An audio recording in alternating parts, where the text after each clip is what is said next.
అందరికీ నమస్కారం. జగద్గురు అయిన శ్రీ శ్రీ శ్రీ ఆచార్య ప్రబోధానంద యోగీశ్వర్ల వారి పాద పద్మములకు నమస్కరిస్తూ ఈరోజు క్రైస్తవ మతంలో బైబిల్ ఆధారంగా ఎవరైతే జ్ఞానాన్ని బోధిస్తూ ఉన్నారో వారి చేత కొత్తగా ఒక శిలువ బొట్టు అనేటువంటి ఒక విధానాన్ని తీసుకొచ్చారు. శిలువ బొట్టు నుదుటి మీద ఇది తీసుకురావడానికి కారణాలు ఏంటిది అంటే, హిందువులు బొట్టు పెట్టుకొని క్రైస్తవ మతంలో కానీ బైబిల్ ఉండడానికి కానీ చర్చిలో కానీ వెళ్తే వీళ్ళ ఆచారం ప్రకారం బొట్టు పెట్టుకోవద్దు అనటం వలన ఇంట్లో వాళ్ళ భర్తలు హిందూ సాంప్రదాయానికి అలవాటు పడి ఉండటం చేత నేను చనిపోయానా నువ్వు బొట్టు తీసేస్తావా అని గొడవలు అవ్వటం కారణంగా ఏ గొడవ ఉండకూడదని చాలా సామరస్యంగా శిలువ బొట్టుని ప్రతిపాదించారు కొంతమంది పాస్టర్లు. దాన్ని ఇప్పుడు ఆచరణలో కూడా తీసుకురావడానికి ప్రయత్నం చేస్తూ ఉన్నారు. దానికి సంబంధించిన వీడియోలు చూద్దాం. ముఖం మీద కొట్టి నేను యేసయ్య బిడ్డను రా, భారతీయ స్త్రీని కానీ యేసయ్య బిడ్డను అని ముఖం మీద కొట్టి చెప్పినట్టు. వాడు బొట్టు లేదు అనలేడు, యేసయ్య కనబడుతుంటాడు. మన మీద నిందా పోతుంది, సువార్త వినబడుతుందని నేను హైందవ క్రైస్తవుల్లో రాసి ఇన్ని సంవత్సరాలు చెప్తున్నాను. 4-5 మాత్రం ఇంప్లిమెంట్ చేశారు, మిగిలిన వాళ్ళు ఎందుకు చేయలేదు? మాకు మొదటి నుంచి పొట్ట అలవాట్లేదు అంటే మనం ఒక కొత్త ఒడవడి సృష్టిద్దాం. భారతదేశంలో ఓఫీనిస్టుల యొక్క వరస వేరు, ఇలా ఒరబడి వేరు. ఈ బుక్ లో అది రాయలేదు కాబట్టి ఈ విశ్వాసాన్ని వెంబడించే వారు దాని గురించి పట్టించుకోవాల్సిన అవసరం లేదు. అది ఉంటేనే ఏదో ఉన్నట్టు, అది లేకపోతే అది లేనట్టుగా భావించాల్సిన అవసరం లేదు. It's not mention in the holy Bible because you are following this book. ఈ ఫెయిత్ లోకి వచ్చినప్పుడు ఈ ఫెయిత్ కి సంబంధించింది కాదు కాబట్టి దాని గురించి ఎక్కువ విచారపడాల్సిన అవసరం లేదు. ఒకవేళ భర్త మారలేదు, ఇంట్లో వాళ్ళు ఎవరు మారలేదు, ఒక సహోదరి మారింది, ఆమె అది తీసేస్తే భర్త నేను చనిపోయాను అని చెప్పి ఆయన వాదిస్తున్నాడు. ఆయన ఆచారంలో ఉన్నాడు, ఆ బిలీఫ్ సిస్టమ్ లో ఉన్నాడు కాబట్టి ఆమె అతను మారేంత వరకు అది పెట్టుకోవచ్చు, తప్పేం కాదు. ఆ సంప్రదాయాన్ని మార్చుకోమని బైబిల్ ఎప్పుడు చెప్పలేదు. కుంకుమ ధరించుకోవటం కానీ ఆరోగ్యానికి మంచిది, పసుపు రాసుకోవటం నీ ఆరోగ్యానికి మంచిది, కాటుక పెట్టుకోవటం నీ ఆరోగ్యానికి మంచిది. నీ ఆరోగ్యానికి మంచిది దేవుడు వద్దని ఎప్పుడు చెప్పడం. ఇక బొట్టు తీసేయటం వల్ల అన్యులు ఎవరు దేవునికి దగ్గర కారు. నువ్వు బొట్టు పెట్టుకోవటం వల్ల అనేక మందిని క్రీస్తులోకి నడిపించవచ్చు. క్రీస్తులోకి వచ్చిన బొట్టు తీయాల్సిన పని లేదండి, ఇదిగో మేము పెట్టుకున్నాం, ఇదేం తప్పు కాదు అని నువ్వు చెప్పినప్పుడు ఒక అన్య స్త్రీ వాక్యానికి లోబడితే ఇది ఆటంకం కాకుండా క్రీస్తులోనికి రావడం సుగమమవుతుంది. అంటే తెలివిగా ఇప్పుడు క్రీస్తుకు దూరం చేసిందా సాతాను, దగ్గర చేసిందా మీరు ప్రారంభించిన ఈ ఆచారం వల్ల? ఆలోచించండి. స్త్రీలను మనం ఎలా చూపించడం వల్ల అనేక మంది స్త్రీలు క్రీస్తుకి ఏమైపోయారు? దూరం అయిపోయారు. మరి వాళ్ళందరూ నరకానికి పోలేదంటారా?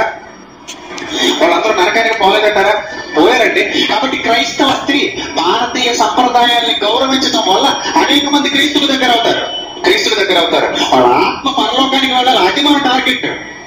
బొట్టు పెట్టుకున్నంత లోపల పాపం మీ మీదకే వచ్చేది. శరీరంలో ఈ 2 కనుబొమ్మల మధ్యస్థానమైన ఈ లలాటం అనేటువంటి భాగంలో రక్తవర్ణమైన సింధూరాన్ని దిద్దటం, ఇదంతా కూడా క్రీస్తు రక్తమును కూర్చున్నటువంటి దృష్టాంతము లేక ఛాయ. కాబట్టి ఇప్పుడు నీ ఇష్టం అమ్మా, నువ్వు పాత సాంప్రదాయాన్ని పాటిస్తావో లేకపోతే బైబిల్ సాంప్రదాయాన్ని అనుసరిస్తావో అది నీ ఆత్మీయత మీద ఆధారపడి ఉంది. యేసు ప్రభు నమ్ముతున్నారు కానీ కొంతమంది ఇబ్బంది పెడతారని బొట్టు పెట్టుకున్నాను. మీకు విశ్వాసం వచ్చేదాకా పెట్టుకోండి, ఒకవేళ యేసు ప్రభుని సొంత రక్షకుడిగా అంగీకరించిన తర్వాత ఓ 10 రోజులు పొట్టు పెట్టుకున్నాను, ఈ రోజు యేసు ప్రభు వచ్చేసాడు, నువ్వు పొట్టు పెట్టుకున్నావు నరకాన పో అని అంటాయి.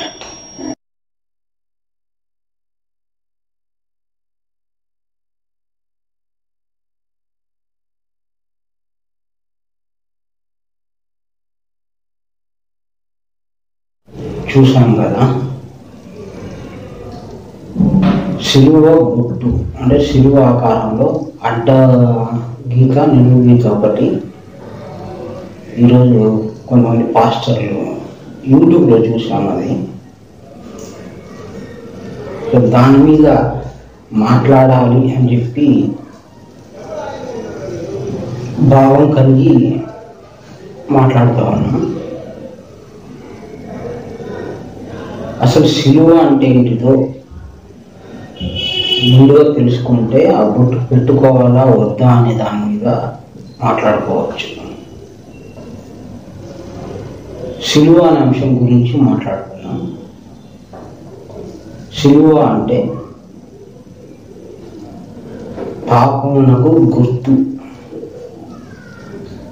యేసుక్రీస్తు పుట్టక ముందే ఆ దేశంలో సిలువ శిక్షలు ఉన్నాయి. అక్కడ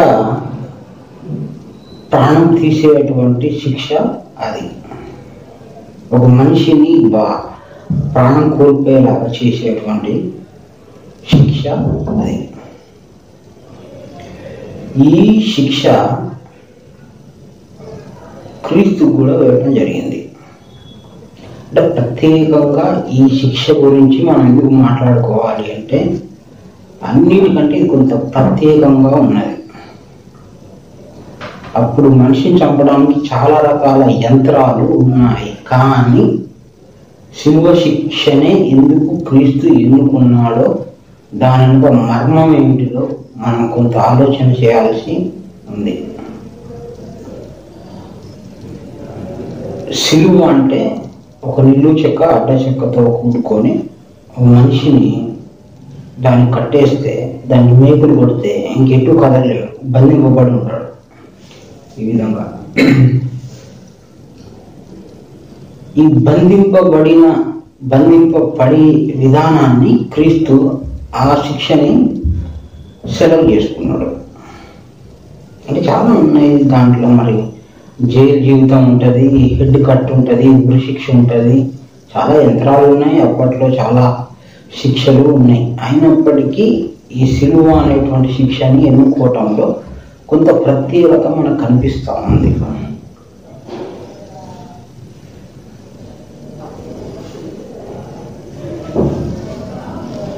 క్రీస్తుని ఒక అపవాదు అంటే ఒక అబద్ధమైన సాక్ష్యాన్ని ఆయన మీద ఆరోపించి ఆయనకి కొరడా దెబ్బలు కొట్టడం జరిగింది, ఉమ్మి వేయటం జరిగింది, అంటే అవమానం, ముండ్ల కిరీటం పెట్టడం జరిగింది. తరువాత కొట్టుకుంటూ కల్వరి కొండ మీదకి సిలువను మోపించుకుంటూ తీసుకొని వెళ్ళాడు. అక్కడ ఒక ప్రయాణం, ఆ ప్రయాణంలో కూడా ఆయన అనేక బాధలు పడటం జరిగింది. మనుషులు రాళ్లతో కొట్టడం కూడా జరిగింది. తర్వాత సిలువ మీదకి వెళ్ళిన తర్వాత ఆయనకి మేకులు కొట్టడం జరిగింది, కాళ్ళకి మేకులు కొట్టడం కూడా జరిగింది. ఈ సిలువ శిక్ష అనుభవించటానికి క్రీస్తు వచ్చాడా అంటే నా తండ్రి చిత్తం నెరవేర్చుటకే నేను ఈ లోకానికి వచ్చాను. అంటే ఆయన చిత్తం ఏంటిది అంటే జ్ఞానం చెప్పటం. ఆయన ఎవరు? క్రీస్తు అంటే గురువు. గురువు ఎప్పుడు భూమి మీదకి వచ్చినా ఏం చెప్తాడు అంటే జ్ఞానం చెప్తాడు. అంటే పరలోక రాజ్య మర్మములు విప్పి చెప్తాడు. పరలోక రాజ్య తాళచెవులు మనకిస్తాడు. అంటే మనకి అంటే మర్మములు ఒక జ్ఞాన వివరం తెలిస్తే అది మనకి ఇచ్చినట్లే లెక్క. ఈ జ్ఞానము మాటల రూపంలో చెప్పే విధానం ఒకటి ఉంది, నాటిక రూపంలో చెప్పవచ్చు, కథల రూపంలో చెప్పొచ్చు, నటించి చెప్పొచ్చు, పాటల రూపంలో చెప్పొచ్చు, అక్షర రూపంలో కూడా చెప్పవచ్చు. క్రీస్తు ఏది చేసినా, అంటే ఏ ప్రయత్నం చేసినా కూడా అది మనకి జ్ఞానాన్ని చెప్పటం కొరకే. అని ఏ ప్రయత్నం చేసినా అందులో మనకి జ్ఞానం చెప్పటానికే ఆ కార్యక్రమాన్ని, ఆ పద్ధతిని ఎన్నుకుంటాడు. అదేవిధంగా ఈ సిలువ అనేటువంటి విధానాన్ని ఆయన ఎన్నుకున్నాడు. అక్కడ జ్ఞానం తప్ప ఇంకొకటి ఏమీ లేదు. ఈ సిలువ మీద క్రీస్తుని బంధించిన తర్వాత, అంటే మేకులతో కొట్టి బంధించిన తర్వాత ఏ విధంగా అయితే కదలలేడు, మెదలలేడు, ఇంకా చనిపోయాడు. ఇందులో ఏమి జ్ఞానం తీసుకోవాలి మనం అంటే, సిలువ ఆ రోజు చూపించిన ఒక జ్ఞాన రూపం, దృశ్య రూపం, అదొక నాటకం, అదొక మనం చెప్పాలనుకున్న ఒక పద్ధతి. ఆయనకి శిక్ష అనుభవించడానికి ఆయన దగ్గర పాపం లేదు, ఆయన దగ్గర పుణ్యము లేదు. మనకి ఏం చెప్తే బాగుంటుంది, ఎట్లా చెప్తే బాగుంటుంది అని ఆయన పద్ధతి ఎన్నుకొని చెప్పడం జరిగింది. ఈ పద్ధతి చాలా గొప్ప పద్ధతి, చాలా పెద్దదైంది, చాలా నిగూఢమైంది, చాలా మర్మంగా ఉంది. ఈ పాపం అనేటువంటి సిలువ ఏదైతే ఉందో, ఈ చెక్క ముక్క, ఈ సిలువని దేంతో పోలుస్తాము అంటే పాపంతో పోలుస్తాం. అంటే పాపానికి చిక్కుకున్న వ్యక్తి ఆ విధంగా నరకయాతన గురించి చనిపోవాలి. ఇప్పుడు ఆ సిలువ మీద క్రీస్తు మనకు చూపించాడు. కానీ అదే బైబిల్లో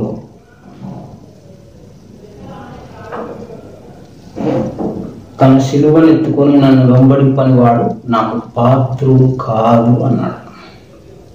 అంటే ఈ వాక్యం ఎల్లప్పుడూ అందరికీ వర్తిస్తూ ఉంది. కాబట్టి ఇప్పుడు సిలువ అంటే ఏంటి? సిలువ అంటే మన శరీరం. మన శరీరాన్ని సిలువతో పోల్చాం, మన శరీరాన్ని పాపంతో పోల్చాం. మన శరీరం కూడా చూడడానికి సిలువలాగా ఉంటుంది.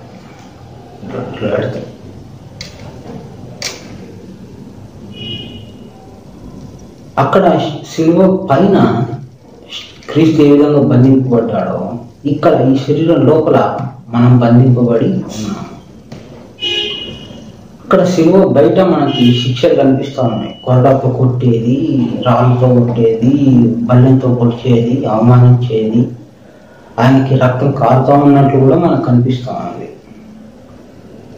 సో ఈ శరీరం లోపల కూడా మనం శిక్షలు అనుభవిస్తున్నాం. అది సిలువ బయట జరిగింది, ఇది శరీరం లోపల, అంటే సిలువ లోపల జరుగుతూ ఉంది. ఈ శరీరం అనే సిలువ, ఈ పాపం, ఈ ఆకారంలో, ఇందులో మనం ఉన్నాం. ఎవరు? శిక్ష అనుభవించే వాళ్ళం మనం ఉన్నాం. ఈ శిక్షని అనుభవిస్తూ ఉన్నాం. రోగాల రూపంలో, అవమాన రూపంలో, కష్టం రూపంలో, దుఃఖం రూపంలో, అనేకమైనటువంటి విధానాలుగా నిరంతరం మనం ఏదో రకంగా ఇందులో ఉండే శిక్షని అనుభవిస్తున్నాం. మన శరీరం బయట ఉండి శిక్షని అనుభవించట్లేదు, శరీరం లోపల ఉండి శిక్షను అనుభవిస్తున్నాము. ఏం శిక్ష అంటే సిలువ శిక్ష. వీటినే సిలువ శ్రమలు. ఎవరు అనుభవిస్తూ ఉన్నారు అంటే శరీరం ఉన్న ప్రతి ఒక్కడు అనుభవిస్తూ ఉన్నారు. శరీరం ఉన్న ప్రతి ఒక్కడు ఈ శిక్షల్ని అనుభవిస్తూ ఉన్నాడు. అది హిందువా, ముస్లిమా, క్రిస్టియన్ కాదు, శరీరం ఉన్న ప్రతి ఒక్కడు అనుభవించి తీరాల్సిందే. ఈ శరీరంలో మనం ఉన్నాము, అంటే సిలువ లోపల మనం ఉన్నాము. ఈ శరీరంలో ఎక్కడ గాయమైనా, అంటే తలకి ముళ్ళ కిరీటం లాగా నిరంతరం ఏదో బాధ, ఏదో చింత, ఏదో ఆశ, ఏదో సాధన, ఏదో చేయాలి, ఏదో తాపత్రయం, ఇది ముళ్ళ కిరీటం.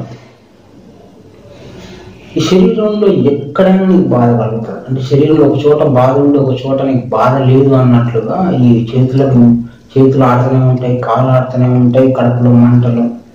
ఈ విధంగా శరీరం అంతా కూడా బాధతో కూడుకొని ఇబ్బంది పడతా ఉన్నావు, శిలువ శిక్షలు అనుభవిస్తూ ఉన్నావు అని ఆయన 2 చేతులకి మేకులు, కాళ్ళకి తలకి కిరీటం పెట్టి అందులో ఉన్న జ్ఞానాన్ని అర్థం చేసుకుంటానని మనకు చెప్పాడు. అందులో జ్ఞానం ఉంది, నీ బాధ ఉంది, నీ కష్టం ఉంది, నువ్వు పడే శ్రమ ఉంది, నువ్వు నిరంతరం ఇట్లా బాధపడతా ఉన్నావు. ఈ శరీరం లోపల ఈ శరీరమే లేనప్పుడు నీకేం బాధ లేదు. కాబట్టి శరీరంలో ఉన్న ప్రతి ఒక్కడు బాధపడాల్సిందే. అప్పుడే పుట్టిన పిల్లోడైనా పాల కోసం ఏడుస్తాడు.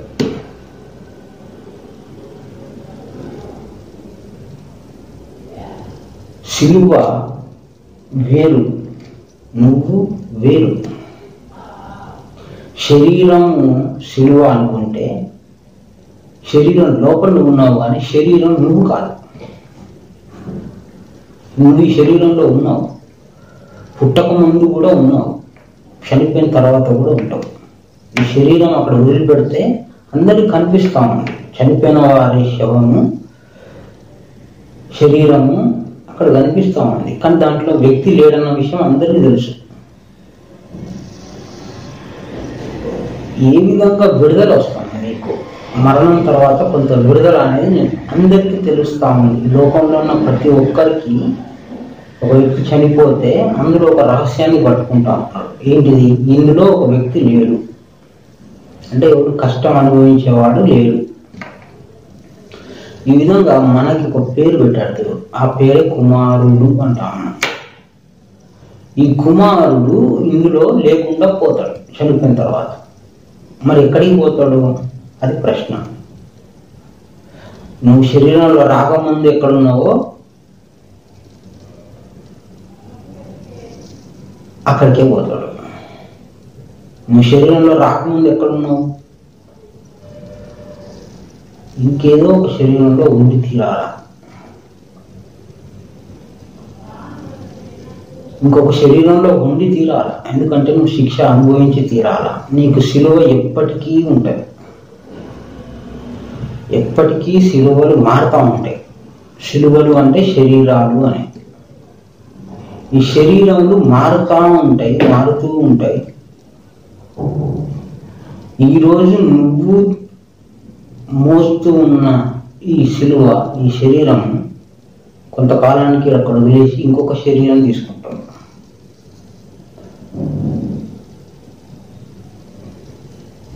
చేసుకున్న పాపాన్ని బట్టి, గత జన్మలో మనం చేసుకున్న పాపాన్ని బట్టి ఈ జన్మలో మనకి ఈ యొక్క సిలువలు, ఈ యొక్క శరీరం వచ్చింది.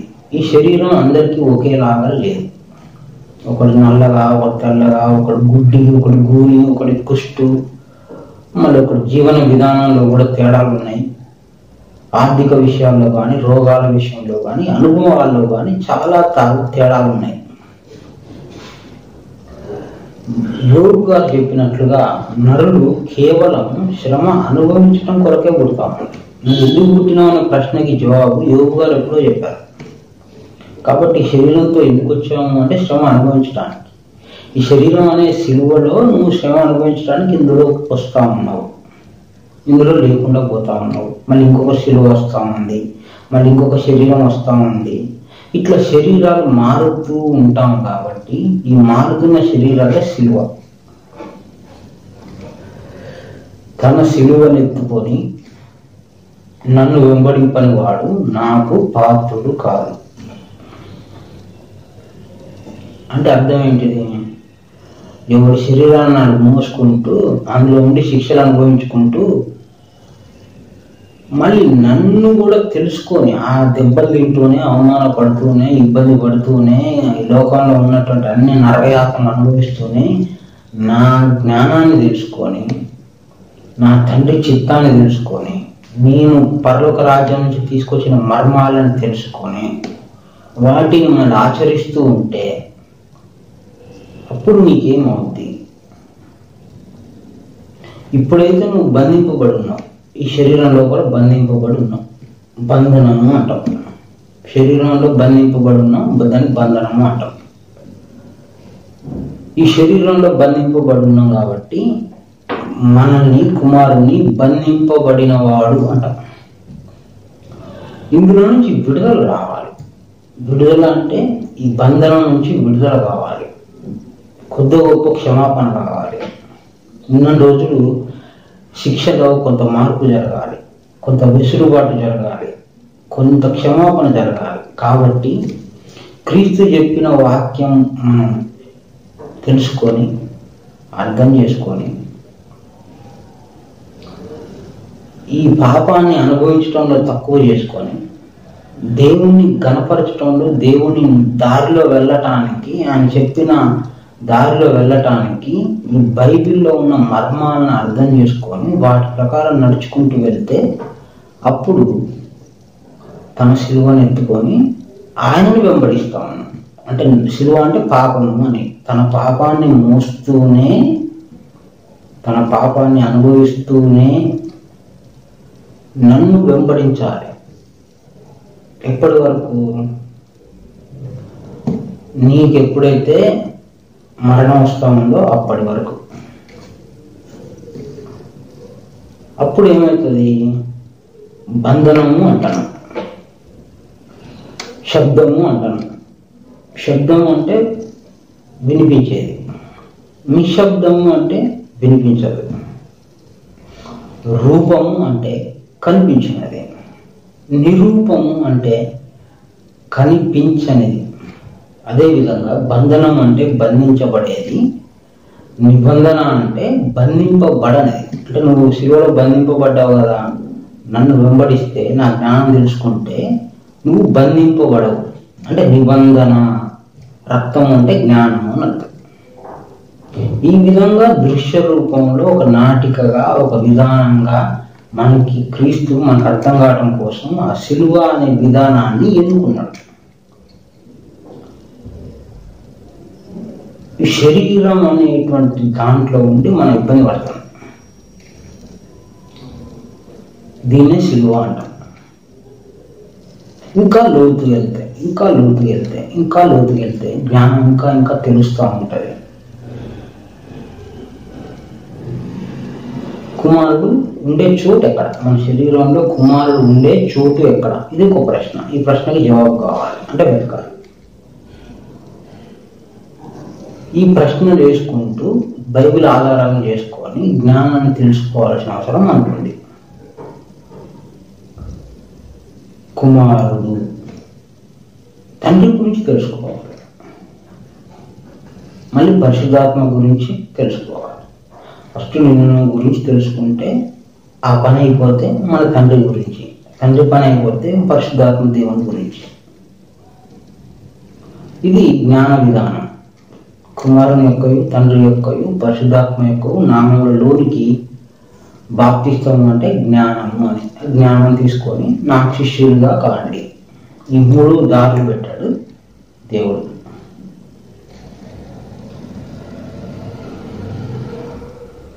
ఇప్పుడు కుమారుడు విడుదల కావాలంటే నిబంధన జ్ఞానం కావాలి, నిబంధన రక్తం. ఇది ఎవరిదంట? క్రీస్తు మాత్రమే తీసుకొచ్చాడు. మీరు ఇట్లా ఉన్నారు అని శిలువ అనేటువంటి విధానాన్ని, మీరు ఇట్లా దెబ్బలు తింటారు, మీరు ఇట్లా అవమానాలు పడతాంటారు, మీరు ఇట్లా బాధలు పడతాంటారు, మీరు ఇట్లా కట్టివేయబడి ఉన్నారు అని చూపించడానికి ఆ విధానాన్ని దేవుడు ఎన్నుకున్నాడు. సో ఆయనకి ఏదో అయిపోద్ది, మళ్ళీ ఆయన ఏదో బాధపడతా ఉన్నాడు అంటే ఆయనకు పాపం లేదు, పుణ్యం లేదని మనం ఎప్పుడూ అనుకున్నాం. కాబట్టి అదేదో మనకి ఆ నాటకం రూపంలో మనకు చూపించాలనుకొని ఆయన నాటకం ఆడిని అనుకుంటే సరిపోతుంది. ఆయనకి ఏ పాపం అంట కట్టక్కర్లేదు, ఆయన దెబ్బలు తిన్నాడు ఇంకోటి అని ఏడవడం అక్కర్లేదు. మనకి ఇంతసేపు మనం ఎడుతామో లేదో చూసుకోవాలి. మనం ఏడుస్తూ ఉన్నాం, మన కళ్ళ ముందు పుట్టిన వాళ్ళు ఏడుస్తూ ఉన్నారు. ఎవ్వడు ఎంత ఎక్కడ పుట్టినా శ్రమ అనుభవం కొరకే కానీ ఇంకొకటి కాదు. కాబట్టి ఇందులో నుండి, ఈ పాపంలో నుండి, ఈ శరీరంలో నుండి విడుదల కావాలి అంటే దానికి సంబంధించిన రహస్య జ్ఞానాన్ని క్రీస్తు చెప్పాడు. దాన్నే తండ్రి చిత్తము అంటారు. సో ఇది ఎట్లా ఉంది, ఎన్ని భాగాలుగా ఉంది అంటే, పూర్ణ మనస్సు, పూర్ణ హృదయం, పూర్ణ ఆత్మతో నన్ను ఆరాధించాలి. ఈ విధంగా మనస్సుకు సంబంధించిన సంపూర్ణ జ్ఞానం తెలుసుకున్న తర్వాత హృదయంలోకి వెళ్ళాలి. హృదయం మీద సంపూర్ణంగా తెలుసుకున్నాక మళ్ళీ ఆత్మల జ్ఞానం. మనసు మీద అధ్యయనం ఎంతమంది పాస్టర్లు, ఎంతమంది బోధకులు చేస్తూ ఉన్నారో తెలియదు, కానీ ఈ మనసు మీద సైంటిస్టులు చాలా పరిశోధన చేస్తారు. ఒక మానసిక రోగంతో సైకాలజిస్ట్ దగ్గరికి వెళ్తే 20-30 వేలు ఫీజు కూడా తీసుకుంటాం. అంటే మనసుకు కూడా జబ్బు చేస్తూ ఉంది, మనసుకు రోగం కూడా ఉంది అని. అది లేకనే కదా కొంతమంది ఆత్మహత్య మనసు బాగలేదని ఆత్మహత్య చేసుకుంటారు, ఎదుటి వాళ్ళు ఇబ్బంది పెడతారు. ఇదంతా కూడా మనసు గురించి కూడా మనం అధ్యయనం చేయాలి. 6,000 రోగాలు ఉన్నట్లు సైన్స్ చెప్తామండి. ఈ మనసు యొక్క స్థానం ఎక్కడ ఉంది, ఎట్లా ఉంది, ఎట్లా తయారు చేయబడి ఉంది, దీని ప్రవర్తన ఏంటిది, దీని పని విధానం ఏంటిది, దీని గురించి తెలుసుకున్న తర్వాత హృదయంలోకి వెళ్ళాలి. హృదయం గురించి సంపూర్ణంగా తెలుసుకున్న తర్వాత ఆత్మల జ్ఞానంలోకి వెళ్ళాలి. ఈ విధంగా వరుస క్రమం పెట్టుకొని, ఒక పద్ధతి పెట్టుకొని నేర్చుకోండి విద్యని అని గురువే చెప్పాడు, అంటే క్రీస్తే చెప్పాడు. ఆత్మల జ్ఞానంలోకి వెళ్తే మళ్ళీ ముగ్గురు పురుషులు బయటకు వస్తారు. కుమారుడు, తండ్రి, ముగ్గురు గురించి తెలుసుకోవాలి. ఇట్లా ఒక పద్ధతి ప్రకారం పోవాలి. 2వ ఆజ్ఞ ఉంది, దాన్ని నిన్ను వల్ల నీ పొరుగువాడిని ప్రేమించును. ఈ పొరుగువాడు అనేవాడు సత్యంగా చెప్పుకుంటే తండ్రి అనబడాడు.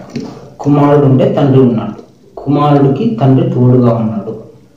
యుగ యుగములు నేను నీకు తోడై ఉన్నాను అన్న మాట ప్రకారం అక్కడ మాట తీసుకొని తండ్రికి ఆపాదించుకొని, నువ్వు కుమారుడు అయితే నీకు తండ్రి ఒకడు తోడుగా ఎల్లప్పుడూ ఉన్నాడు, ఇంకొక తోడు నీకు అక్కర్లేదు, ఎప్పటికీ ఆయన తోడు ఉన్నాడు, ఆయనే పొరుగువాడు అన్నాడు. ఆ తండ్రి వివరం తెలుసుకోవటం జ్ఞానం, దాని వివరమే చెప్పడానికి వచ్చాడు. ఆ తండ్రినే మనం ఆత్మ అని కూడా అంటాము. సో ఇప్పుడు సిలువ అంటే శరీరం అనే, ఈ శరీరంలో ఉన్నన్ని రోజులు కష్టాలు తప్పవు, నష్టాలు తప్పవు, చికాకులు తప్పవు, ప్రశాంతత లేదు, అవమానం తప్పవు.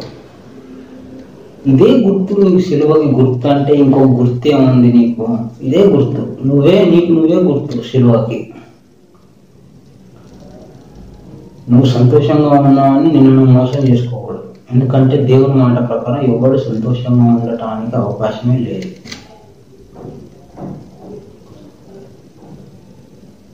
ఆ విధంగానే శ్రమలు అనుభవించడం కొరకే పుడతానన్న యోగు గారి మాట ఎప్పటికీ పొందుకోరు.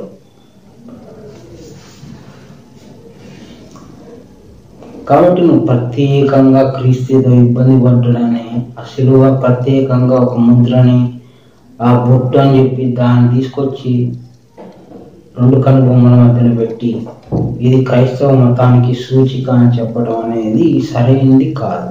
ఆలోచన చేస్తే ప్రతి విషయం కూడా దేవుడు మనకు అందిస్తాడు. ఇకపోతే బొట్టు గురించి మాట్లాడుకుంటే, పూర్తిగా ఇప్పుడు మనం మాట్లాడుకున్నటువంటి పూర్ణ మనసు, పూర్ణ హృదయం, పూర్ణాత్మ, తర్వాత కుమారుడు, తండ్రి, పరిశుద్ధాత్మ, ఈ జ్ఞానాన్ని సంపూర్ణంగా మన పూర్వం భారతీయులు తెలుసుకునే వాళ్ళు తెలుసుకొని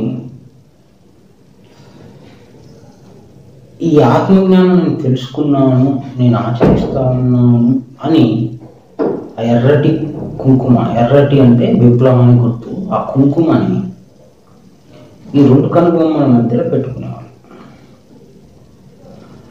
ఈ 2 కనుబొమ్మల మధ్యలో పెట్టుకోవటం అంటే ఆ స్థలానికి, ఆ స్థలంలో ఉన్న విశిష్టత ఏంటిది, ఆ స్థలంలో ఎవరు ఉన్నారు, ఈ 2 కనుబొమ్మల మధ్యలో జరిగేటువంటి మర్మం ఏంటి, గుప్తం ఏంటి, కంటికి కనిపించినటువంటి రహస్యం ఏంటి, అక్కడ ఎవరు ఉన్నారు అనేటువంటి జ్ఞానం సంపూర్ణంగా తెలిసిన వారు కాబట్టి దాన్ని ఎర్రటి కుంకుమతో బొట్టుగా గుర్తించటానికి గుర్తుగా నేను గుర్తించాను, అని పెట్టుకునేవాళ్ళు. స్త్రీలు మాత్రమే పెట్టుకునేవాళ్ళు కాదు, పురుషులు కూడా పెట్టుకునేవాళ్ళు. ఆత్మజ్ఞానము తెలిసిన వారు మాత్రమే. ఈ బొట్టు అనేటువంటిది దేవుడి జ్ఞానాన్ని సంపూర్ణంగా తెలుసుకొని ఆచరించే వాళ్ళకి వర్తిస్తూ ఉంది. మిగతా వాళ్ళకి ఇది అలంకారం కావచ్చు, ఇది ఆచారం కావచ్చు, ఇంకొకటి కావచ్చు. ఇది మత సంబంధమైన విధానం ఎంత మాత్రం కాదు. జ్ఞాన ఆచరణ, ఆత్మజ్ఞాన ఆచరణ, ఆత్మజ్ఞాన గుర్తింపు ఆచరణ, జ్ఞానులు మాత్రమే చేసేటువంటి ఆచరణ. స్త్రీలకి మాత్రమే కాదు, పురుషులకు కూడా నాదుడు, నాద అంటే భర్త అని, భర్త అన్న తండ్రి అన్న ఒకటే. ఆయననే మనం మన దేవుడు అంటాము. ఆ దేవుడి యొక్క గుట్టు తెలుసుకున్న వాళ్ళు, జ్ఞానం తెలుసుకున్న వాళ్ళు, ఆయన పని విధానాన్ని తెలుసుకున్న వాళ్ళు ఈ ఆచరణ చేసేది వాళ్ళు. అంటే 7 నక్షత్రాల సంబంధించిన జ్ఞానం, అంటే ప్రకటన గ్రంథంలో యోహన్ గారు 7 నక్షత్రాల జ్ఞానాన్ని వివరించారు. అది మన శరీరం లోపలనే ఉంది. ఆ 7 నక్షత్రాల్లో 7వ నక్షత్రంలో ఉన్నటువంటి మర్మాన్ని అందులో రాశారు. బైబిల్లో ఇంకొక రకంగా చెప్పాడు. ఒక స్త్రీ తీసుకొచ్చిన 3 కుంచాల్లో ఉంచబడిన పుల్లని పిండిని పోలి ఉంది పరలోక రాజ్యము అన్నాడు. ఆ రాజ్యం యొక్క స్థానాన్ని పూర్వ జ్ఞానులు పట్టుకొని అక్కడ ఎర్రటి బొట్టుతో గుర్తించారు, ఆచరించారు. అది మత ఆచరణ కాదు, అది వేషధారణ అంత మాత్రం కాదు, అది జ్ఞాన ఆచరణ. ఆత్మజ్ఞానం తెలుసుకున్న స్త్రీ పురుషులు ఇద్దరు కూడా ఆచరించడు వారు. సో ఇది పెట్టుకోమంటే హిందూ మతం, ఇది పెట్టుకోకపోతే క్రైస్తవ మతం, ఇట్లాంటివన్నీ విభేదాలు దేని వల్ల వస్తూ ఉంటాయి అంటే జ్ఞానం లేకపోవడం వల్ల వస్తూ ఉంటాయి. జ్ఞానం ఎందుకు లేదు అని అంటే వాక్యం మనకు అర్థం కాదు. వాక్యం ఎందుకు మనకు అర్థం కాదు అంటే వాటి మీద శ్రద్ధ లేదు. శ్రద్ధ ఎందుకు లేదు అని అంటే మనదంతా స్థూల దృష్టి ఉంటుంది. అంటే బయటికి కనిపించేటువంటి నీతి, న్యాయము ఇట్లా ఈ కోణంగా ఉంటుంది. దైవ సంబంధమైన జ్ఞానం మనకి రావాలి అంటే మనం క్రీస్తుని గణపరుస్తాము. అంటే గురువా నాకు బిచ్చం పెట్టు, నాకు అడుక్కుంటామని నిరంతరం మనం స్తుతిస్తా ఉన్నాం, ప్రార్థిస్తా ఉన్నాం, అర్థిస్తా ఉన్నాం, ఆరాధిస్తా ఉన్నాం. ఎందుకు చెప్తా ఉన్నాం అంటే నాకు బిచ్చమే, నాకు వాక్య జ్ఞానం అర్థం చేయించు అని చెప్తాను. ఎన్ని రోజుల తర్వాత నీకు ఇస్తాడు ఆ వాక్యానికి అర్థం? గురువు దగ్గర ఏమున్నది? జ్ఞానం ఉంది. ఆయన ఏమడుగుతావు? జ్ఞానమే. మన బొచ్చలు ఏమేస్తాడు? ఆయన జ్ఞానమే వేస్తాడు. వెండిని వెతికినట్లు, బంగారాన్ని వెతికినట్లు జ్ఞానాన్ని వెతకండి. వెతికిన తర్వాత దాన్ని ఆచరించాలి. ఆచరించడానికి పలాని స్థానం దీనికి గుర్తు, ఫలాని విధానం దీనికి గుర్తు అని నీకే తెలుస్తుంది. అప్పుడు ఖండించటానికో సమర్థించటానికో ముందు బలం, అది జ్ఞాన ఆచరణ. ఈరోజు నువ్వే పాపానికి గుర్తు మళ్ళీ తీసుకోపోయి శిలువ గుర్తుని బొట్టుగా పెట్టడం అనేది కరెక్ట్ కాదు. సరే, హిందువులు కొద్దిగా గొప్ప ఆచరిస్తూ ఉన్నారు బొట్టు పెట్టుకొని. మరి దాని నిజమైన జ్ఞానాన్ని, ఇది మీరు బొట్టు ఎందుకు పెట్టుకుంటా ఉన్నారు అని నిజమైన జ్ఞానాన్ని చెప్పి వాళ్ళకి ఆత్మజ్ఞానాన్ని అందించాల్సిన వాళ్ళు బొట్టు లేకుండా చేస్తాం.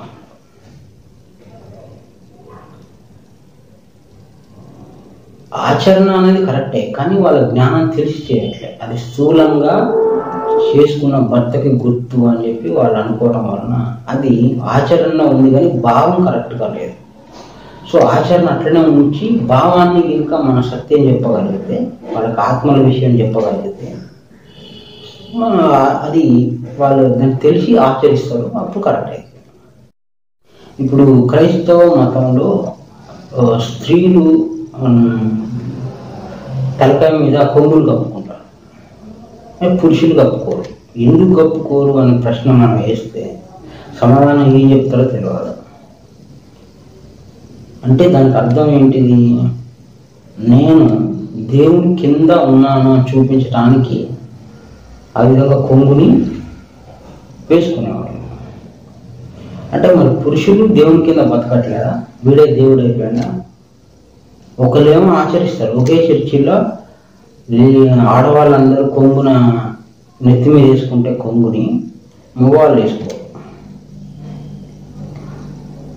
వీళ్ళకి అర్థం తెలిసి చేస్తాను అనేది మనకి ఇంత మాత్రం తెలియదు. వీళ్ళకి తెలియదు, చేయరు. వీళ్ళకి చేస్తా ఉన్నారు కానీ దూరం తెలియదు. ముస్లింలలో టోపీ పెట్టుకుంటారు. అంటే అల్లా కింద నేను బతుకుతా ఉన్నా, దేవుని కింద నేను బతుకుతా ఉన్నా అని. అదేవిధంగా ముస్లింలలో స్త్రీలు కూడా బుర్కా వేసుకుంటారు.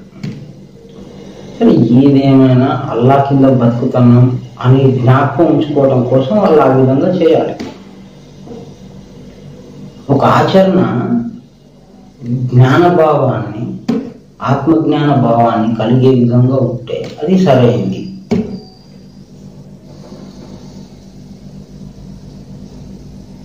ఈ బొట్టు విషయంలో, సాంప్రదాయాల విషయంలో ఇంకొకటి అనేక రకాలుగా అనేక మంది అనేక విధాలుగా మాట్లాడుతూ ఉన్నారు. అది సరైంది కాదు. అందరూ సిలువను మోస్తా ఉంటే మళ్ళీ హిందూ ఎక్కడి నుంచి వచ్చిండు, అని క్రిస్టియన్ ఎక్కడి నుంచి వచ్చిండు, ముస్లిం ఎక్కడి నుంచి వచ్చిండు.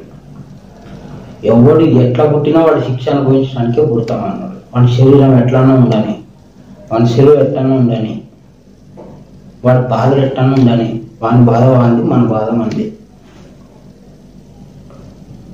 నువ్వు వేరు నేను వేరు అనేటువంటి భావం బోధకులకు రావటం అనేది మనకు బాధాకరమైన విషయం. అంటే బైబిల్లో ఆ వాక్యం ఎందుకు గుర్తురాదు? సర్వమానవాళికి ఒక్కడే దేవుడు, సర్వమానవాళికి ఒకటే విధానం, సర్వమానవులకి ఒకే పాపపుణ్యాల అనుభవం.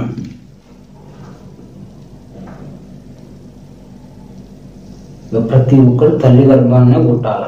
ఆడు హిందువా ముస్లిం అనేది కాదు లెక్క. దేవుని లెక్క ఏంది? తల్లి గర్భాన్ని పుట్టాలి.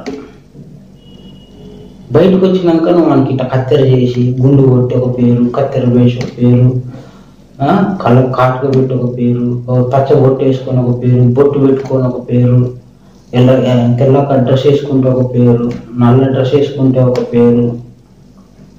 ఇవన్నీ మన పనికి అన్నటువంటి ఆలోచనల నుంచి పుట్టినవి తప్ప సత్యం కాదు. అందరూ ఒకటే.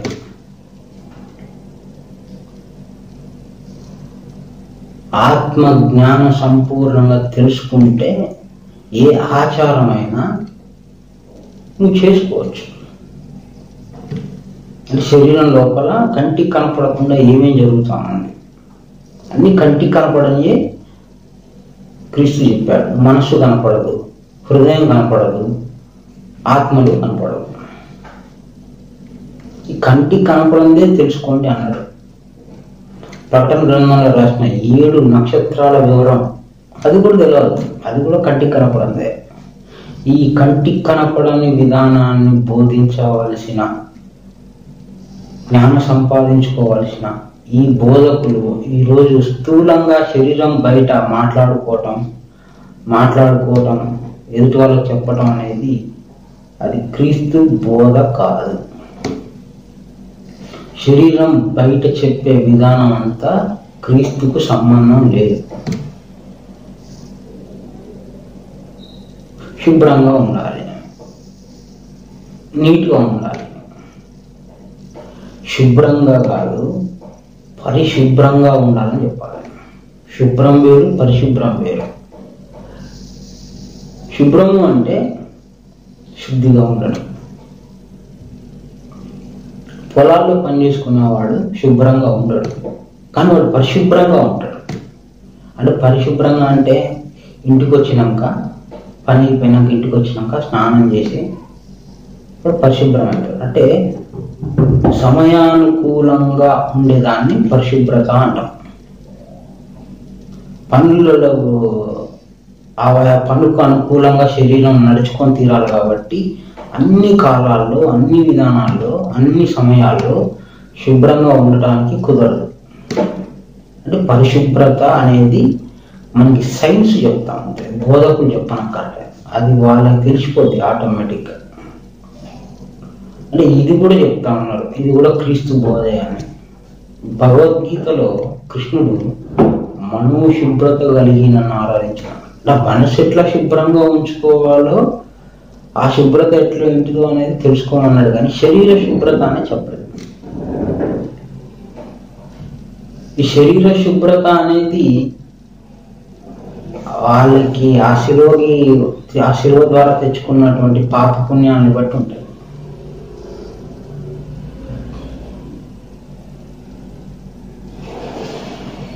అంతేగాని నువ్వు చెప్తేనో ఇంకోటి చెప్తానో కాదు. ఈ పరిశుభ్రత ముఖ్యం బయట, అది సైన్స్ చెప్తుంది, అది దైవికమైన విషయం కదా, దాన్ని వదిలిపెట్టాలి. మనోశుభ్రత అంటే మనసును శుభ్రతంగా ఎట్లా ఉంచుకోవాలి, ఇది జ్ఞాన విషయం. పూర్ణ మనసు తెలిస్తే క్రీస్తు చెప్పిందే కృష్ణుడు కూడా చెప్పాడు, కృష్ణుడు చెప్పిందే క్రీస్తులో ఉంటుంది. ఈ మనోశుభ్రత ఎట్లా ఉంచుకోవాలనేది చెప్పాలి. ఇది ఎట్లా ఉంచుతారు అంటే మనసు తెలిస్తే కదా చెప్పాలా, మనసు ఎట్లుంది, ఏం పని చేస్తాం అనేది చెప్పాలా. సో ఈ విధంగా జ్ఞానాన్ని దేవుని ద్వారా తెలుసుకుంటూ లోపల జరిగేటువంటి ఈ దేవుడు పెట్టినటువంటి విధానం అంతా కూడా తెలుసుకుంటే అప్పుడు నువ్వు ఈ శిలువ శిక్ష నుంచి తప్పించుకోవచ్చు. బయట బొట్టు పెట్టుకుంటేనో, గుండు గీసుకుంటేనో, ఇవన్నీ కూడా పనికిమాలిన పనులు. కానీ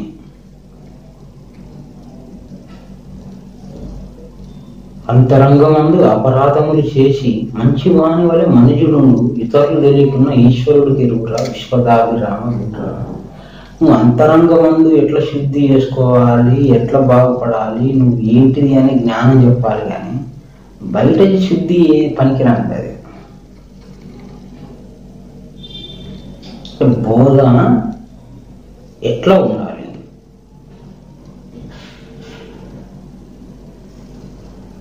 ఒక చిన్న బొట్టు గురించి కొంతమంది బోధకుల్లో చెలరేగిన ఈ అల్లరి,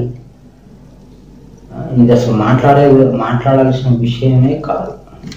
దాన్ని మళ్ళీ ఒకళ్ళు సాంప్రదాయం పేరు, ఇంకొకరు సైన్స్ పేరు చెప్పుకొని ఆ చోటు గురించి ఎవరు మాట్లాడట్లే.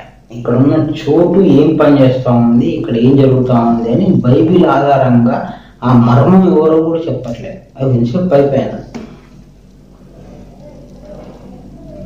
నేడు జ్ఞానులు లేని క్రైస్తవ్యం మనకు కనిపిస్తూ ఉంది.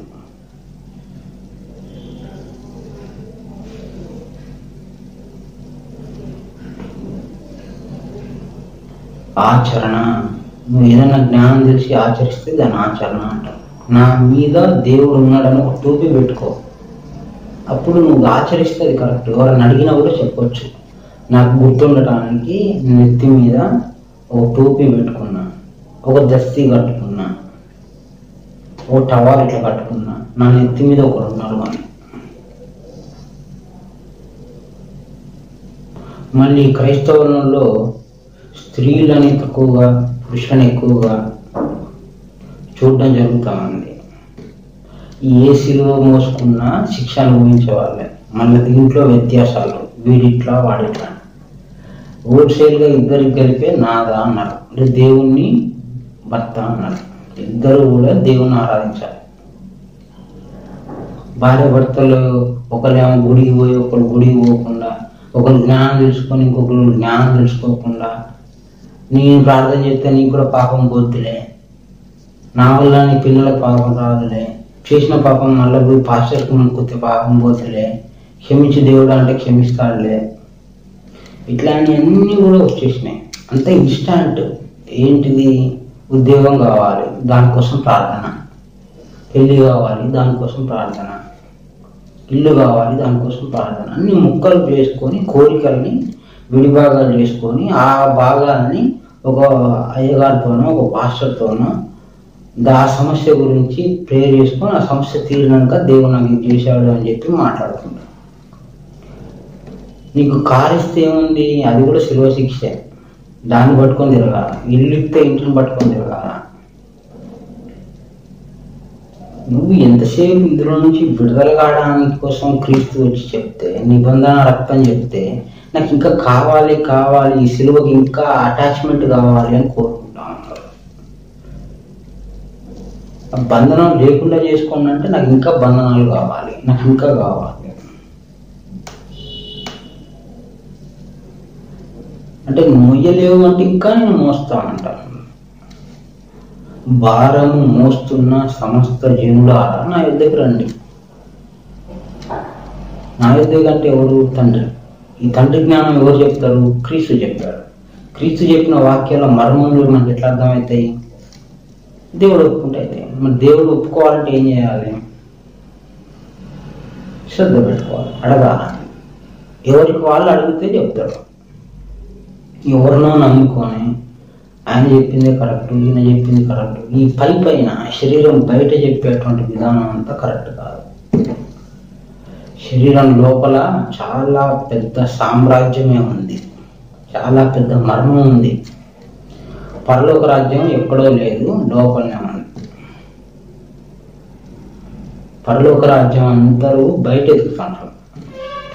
ఈ సిలువ లోపలే పరలోక రాజ్యం ఉంది. ఈ సిలువ లోపలే నువ్వు ఉన్నావు. నువ్వు తెలుసుకోవాల్సిన వ్యక్తి కూడా ఇందులో ఉన్నాడు. నీ పాపానికి సంబంధించిన రికార్డు ఇందులోనే ఉంది. నువ్వు ఇందులో నుంచి తప్పించుకోవాలి.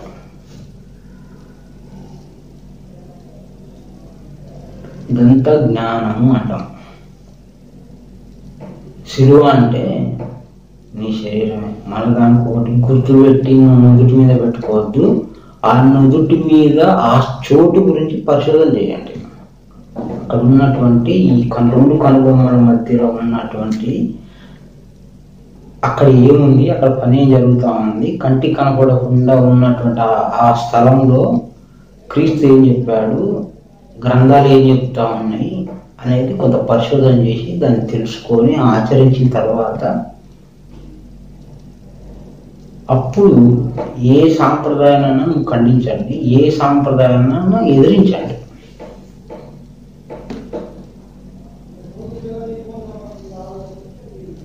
ఒక పద్ధతి ఉంటుంది. మన సమయాన్ని వృధా చేసుకోవటమే పెద్ద పాపం. దేవుడు మనకి ఇచ్చిన సమయాన్ని బయట తెలుసుకొని బయట బతుకులు ఉంటే అంతకంటే మించింది లేదు. మన జీవితాన్ని వృధా చేసుకుంటాం. పుట్టలోని చదువు పుట్టదా గిట్టదా అన్నట్టు పుట్టి చనిపోవడం తప్ప రెండు లేదు. పరలోక రాజ్యము ఇరుకుగా ఉంది, కొందరే తెలుసుకుంటారు. ఆ కొందరు ధ్యాస దేవుని మీద ఉండాలి. ప్రభువాన్ని పిలిచి ప్రతివాడు నాకు పాత్రుడు కాదు, నా తండ్రి చిత్తానుసారం చేయువాడే నాకు పాత్రుడు. ఈ జ్ఞానం అంతా తెలుసుకొని దాన్ని ఆచరించడానికి మనం ప్రయత్నం చేయాలి. ఇదంతా మర్మములతో ఊడుకొని ఉంటుంది. శ్రద్ధ ఉండాలి. పాటలు పాడితేనో ప్రభు అంటే నేను కొన్ని వందల కిలోమీటర్లు ప్రయాణం చేసి తెలుసుకోవడానికి పోతేనో నీకు ఇది లభించేది కాదు. నీకు శ్రద్ధ ఉండాలి. ఈ శ్రద్ధని ఉండాలి అని క్రీస్తు చెప్పాడు. వెండిని వెతికినట్లు బంగారాన్ని వెతికినట్టు నన్ను వెతుకు. నువ్వు వెతికితే నేను నీకు చెప్తా. ఇట్లా ఏం పట్టుకొని వెతుకుతావు? ఒక వాక్యాన్ని పట్టుకొని వెతుకు. ఈ వాక్యం ఏంటి నాకు అడుగుతాను చెప్పు అని అడగాల. పరలోక రాజ్యము ఒక స్త్రీ తీసుకొచ్చిన 3 కుంచంలో ఉంచబడిన పుల్లని పిండిని పోలి ఉంది. దీని రహస్యం ఏంటిది అని అడగాల. 7 నక్షత్రాల రహస్యం ఏంటిది అని అడగాల. చూడని వారు చూడవాళ్ళను, చూచివాడు గుడ్డివాడు కావాలని తీర్పు నిమిత్తం నేను ఈ లోకంలోకి వచ్చాను అన్న వల్ల దీని అర్థం ఏంటిది, దీని రహస్యం ఏంటిదని మనం అడగాల.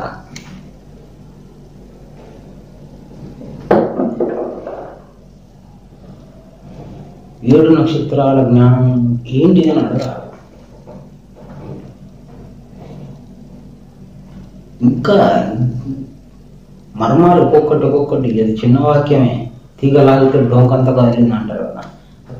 చిన్న వాక్యాలే, దాని లోపలికి పోతూనే ఉంటాం. మన జీవితంలో ఒక సత్యాన్ని తెలుసుకొని చనిపోయినా అంతకంటే మేలు ఇంకోటే. ఒక రత్నం దొరికినట్టే. ఒక వాక్యానికి సంపూర్ణమైన అర్థం తెలిస్తే ఒక రత్నం దొరికినట్టే, ఒక బంగారపు ముద్ద దొరికినట్టే.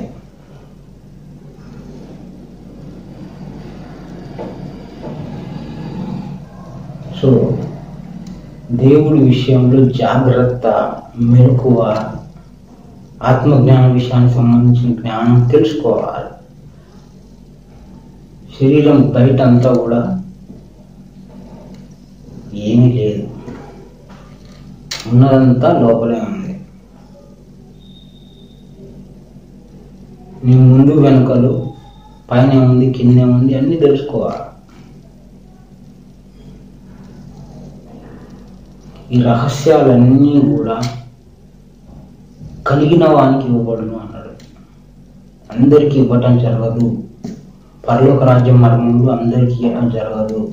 కలిగిన వానికి ఇవ్వబడును, లేని వానికి కలిగినది కూడా లాక్కోబడును. నా తండ్రి కాక కుమారుడిని ఓడేరుగడు, కుమారుడు కాక తండ్రిని ఓడేరుగడు. చాలా లింకులు ఉన్నాయి, చాలా ఇరుకు మార్గం. ఒక్కొక్క వాక్యం తెలుసుకోవడానికి నువ్వు దుఃఖపడ్డా పర్లేదు, నీ ఆస్తి మొత్తం పోగొట్టుకున్నా పర్లేదు, దానికోసం నువ్వు ఈ సుఖాలు దుఃఖాలు అన్ని వదిలిపెట్టుకొని ఈ ఒక వాక్యం తీసుకొని దాని ప్రకారం నువ్వు ప్రయాణం చేయాలి.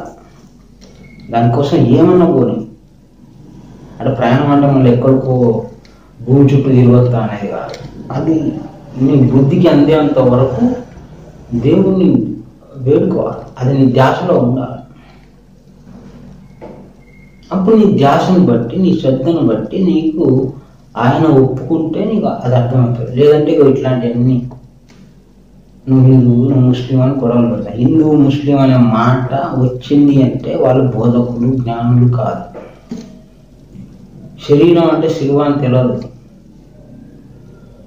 కరోనా వైరస్ ఎక్కడ అనుభవించినావు నువ్వు? కరోనా వైరస్ ఎక్కడ అనుభవించావు? క్యాన్సర్ ఎక్కడ అనుభవిస్తా ఉన్నావు? ఎయిడ్స్ రోగం ఎక్కడ అనుభవిస్తా ఉన్నావు? భయం ఎక్కడ అనుభవిస్తా ఉన్నావు? అవమానాన్ని ఎక్కడ అనుభవిస్తా ఉన్నావు? దుఃఖం అంటే ఎక్కడి నుంచి వస్తా ఉంది? ప్రశ్న వేసుకుంటే క్రీస్తు ఆ రోజు మనకి సిలువలో ఏ చూపించాడో అది మనకు తెలిసిపోతా ఉంది. నిబంధన రక్తాన్ని మనం సంపాదించుకోవాలి. ఆ జ్ఞానం ద్వారానే మన లోపల ఆనందం అనేది ఒకటి వస్తుంది. సిలువ మోసినా కూడా ఈ భారం మనకు తెలియదు. ఈ సిలువను మోసుకొని కష్టాలు మోసుకున్నా దేవుడిని ఆధారం చేసుకుంటాం కాబట్టి, దేవుడి విధానాన్ని జ్ఞానాన్ని ఆధారం చేసుకుంటాం కాబట్టి ఈ భారం మనకు తెలియదు. అందుకే భారం మోయించున్న సమస్త జనులారా నా ఎదురు రండి అంటే నా మార్గంలోకి వస్తా ఉంటే నీకు ఈ భారం కొద్ది కొద్దిగా లేకుండా పోతుంది. క్రీస్తు సిలువను మోసే చూపించాడు. అది కలవరి కొండకు ఆయన ఎత్తుకొని పోయాడు. అది మోస్తా ఉన్నాడు, కింద పడతా ఉన్నాడు, మళ్ళీ లేపుతా ఉన్నాడు, మళ్ళీ పోతా ఉన్నాడు. ఇట్లనే మనం కూడా శరీరంతో అదే బాధలు పడతా ఉన్నాం. ఆ విధానాన్ని అక్కడ చెప్పిన ఆ నాటకాన్ని ఆయన పాటించిన ఆ విధానాన్ని మనం అర్థం చేసుకోవాలి మన జీవితానికి. అబద్ధ ప్రవక్తల గురించి జాగ్రత్త పడండి అన్నాడు. మరి ఆ హెచ్చరిక జ్ఞాపకం ఉందా? ఎవరిని పడితే వాళ్ళ దగ్గరికి వెళ్తామా? ఏ చర్చి కట్టినా, మసీదు కట్టినా, దేవాలయం కట్టినా వెళ్తామా? జాగ్రత్తగా ఉండాలి కదా. ఇతడు బోధ కరెక్ట్ చెప్తాడా లేదా? జ్ఞానమా కాదా? ఆత్మజ్ఞానమా కాదా? లోకజ్ఞానం చెప్తాడా? లోకజ్ఞానం చెప్పి క్రీస్తు ఇట్లా ఉండమంటాడా? అంటే ఏ జ్ఞానం చెప్తా ఉంటాడు? పరలోక రాజ్యం మరమని చెప్తా ఉన్నాడా? ఇట్లా మనం అనలైజ్ చేసుకోవాలి. మన శరీరాన్ని మనకు అది అనుభవానికి వస్తుందా అట్లా చూసుకోవాలి. అందరికీ నమస్కారం.